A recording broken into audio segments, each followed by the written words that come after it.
Study with defence only, syllabus पूरा ही करवाऊंगा। पहले भी राजस्थान जीके का पूरा करा चुका हूं मैं, आप नो टेंशन। आगे देखें दोस्तों,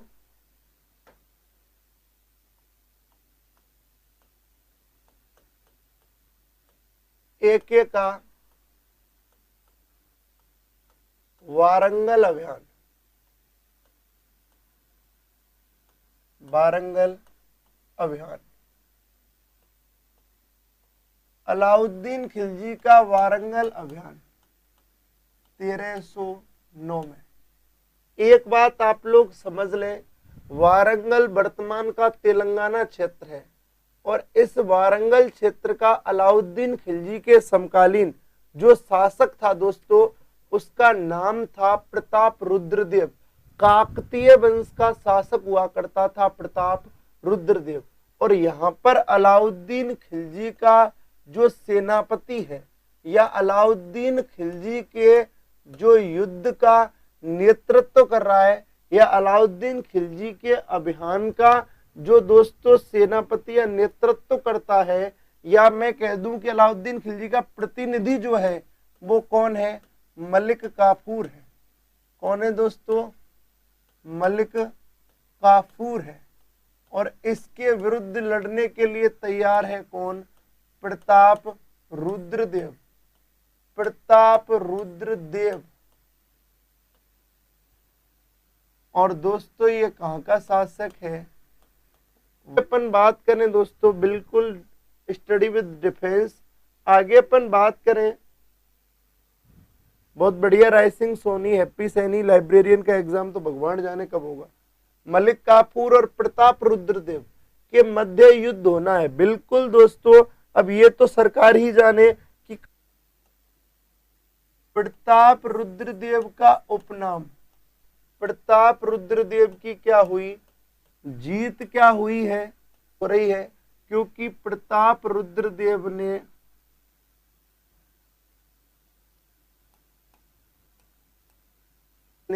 प्रताप रुद्रदेव ने, और जिस चीज की आप लोग कहते हैं दोस्तों समझें, कि आप लोग कहते हैं कि सबसे पहले कोहिनूर हीरे का जिक्र इसी जगह पर हुआ था। बिल्कुल सबसे पहले कोहिनूर हीरे का जिक्र यहीं पर हुआ था। और यही प्रताप रुद्रदेव हैं जो अपनी सोने की मूर्ति बनवाकर उसके गले में कोहिनूर हीरा डालकर किसको दे देंगे, मलिक काफूर को दे देंगे। तो दोस्तों अपन यहीं पर बात कर रहे हैं,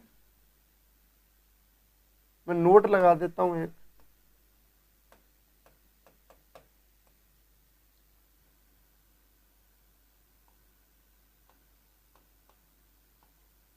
प्रताप रुद्रदेव अपनी सोने की मूर्ति, अपनी सोने की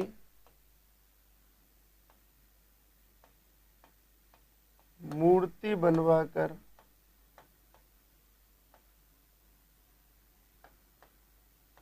कोहिनूर हीरा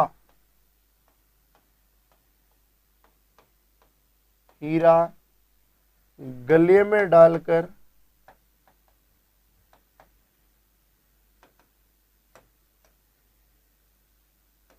गले में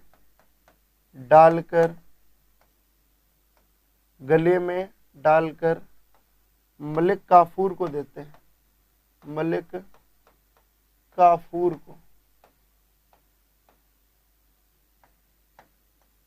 देते हैं।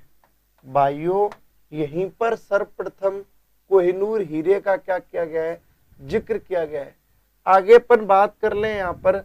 सबसे पहले धन्यवाद study with classes Ramchandra Saini जी।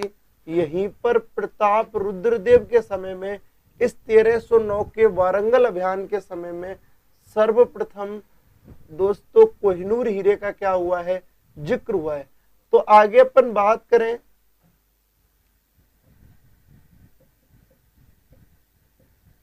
तेरह सौ नौ का सेनापति मलिक काफूर, प्रताप रुद्रदेव ने हार स्वीकार कर ली, संधि कर ली, जिसको लुद्दर या लहरदेव के नाम से जाना जाता है फारसी इतिहासों में, या फारसी इतिहास के जो भी शुरुआत है।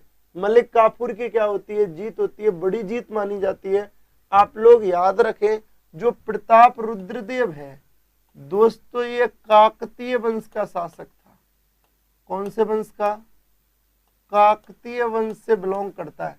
क्वेश्चन आ जाता है कि प्रताप रुद्रदेव किस वंश से बिलोंग करता है, तो आप याद रखें काकतीय वंश से। कौन से वंश से? काकतीय वंश से। आप लोग एक बार स्क्रीनशॉट ले लें, फिर अपन आगे बढ़ते हैं नेक्स्ट पॉइंट की तरफ। स्क्रीनशॉट ले लें।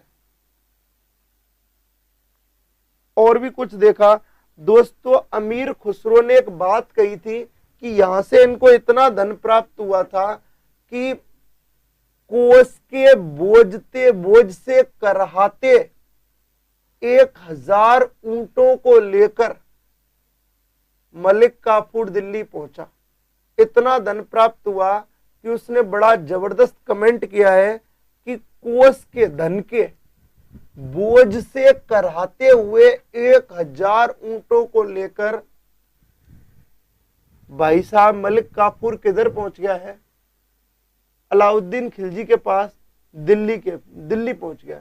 तो आगे अपन दोस्तों बात कर लें, यहां पर स्क्रीनशॉट ले लें, नेक्स्ट आगे बढ़ते हैं।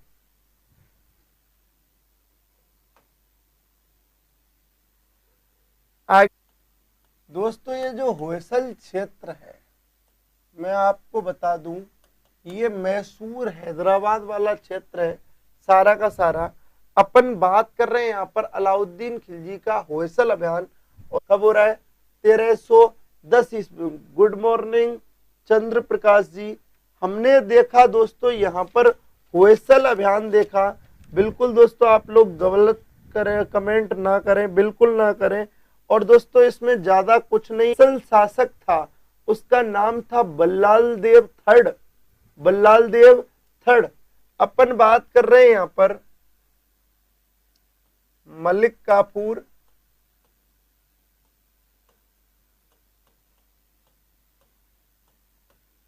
वर्सेज बल्लाल देव थर्ड। युद्ध नहीं हुआ, अधीनता स्वीकार कर ली,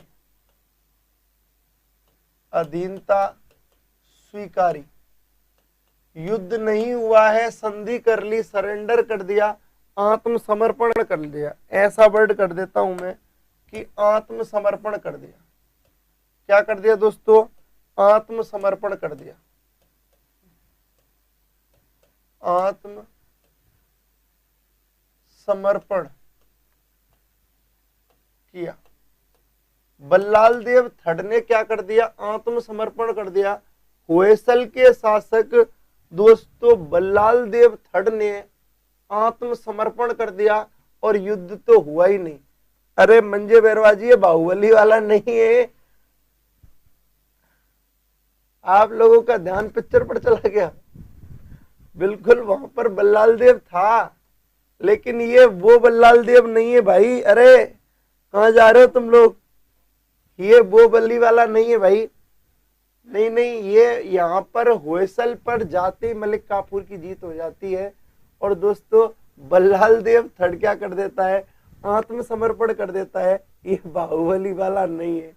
स्क्रीनशॉट ले लें, आप लोगों का दिमाग पता ही नहीं कहाँ चलता है।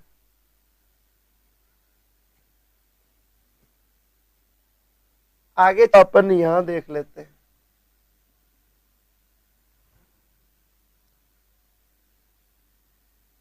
अब देख रहे हैं अपन दोस्तों कौन सा अभियान? अलाउद्दीन खिलजी का पांड्य अभियान। पांड्य पर आक्रमण कर लेते हैं।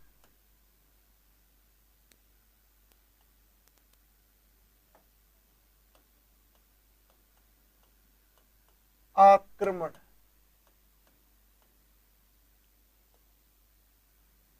ये इंपॉर्टेंट आक्रमण है दोस्तों। तो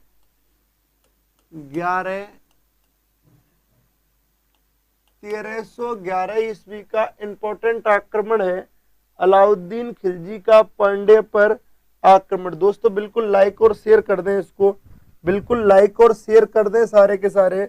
अपन बात कर रहे थे अलाउद्दीन खिलजी के पांड्य पर आक्रमण की बात कर रहे हैं। अपन बात करें यहाँ पर सेनापति, तो आपको मैं बता ही चुका हूं, वो तो फिक्स रहेगा।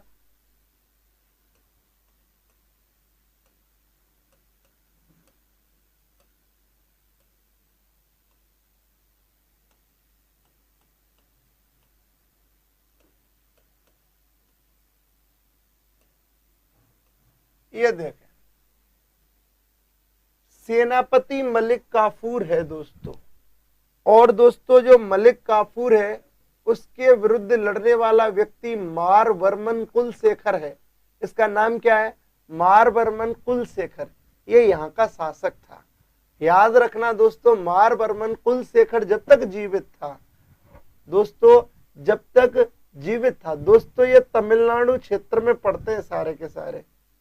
हाँ जी बिल्कुल, ये हैदराबाद उस समय दोस्तों, हैदराबाद और ये बने नहीं थे, तो इनके बीचों बीच का क्षेत्र है ये कुछ, ये क्षेत्र है दोस्तों पांड्य राज्य का। ठीक है, अपन बात कर रहे हैं दोस्तों मारवर्मन कुलशेखर की। अपन बात कर ले, यहां पर क्या हुआ था कि जब तक मारवर्मन कुलशेखर जीवित थे, उन्होंने ना तो संधि की, ना हार मानी और ना कोई दिक्कत थी। लेकिन कहते हैं कि मारवर्मन कुलशेखर की क्या हो जाती है? मृत्यु हो जाती है। और मारवर्मन कुलशेखर के 2 पुत्र होते हैं, 2 पुत्र होते हैं। जब 2 पुत्र होते हैं दोस्तों, तो पहला पुत्र होता है दोस्तों सुंदर पांड्य,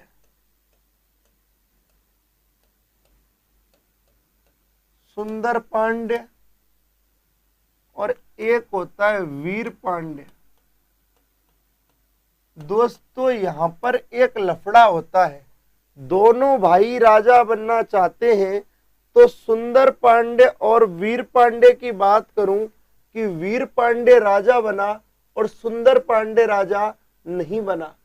जब सुंदर पांड्य राजा नहीं बना तो उसको लालच आ गया और वो वीर पांड्य के विरुद्ध जाकर, यानी कि सुंदर पांड्य मलिक काफूर से मिला। किससे मदद मांगी? मलिक काफूर से मदद मांगी। सुंदर पांड्य ने मदद मांगी किससे? मलिक काफूर से। मलिक काफूर से।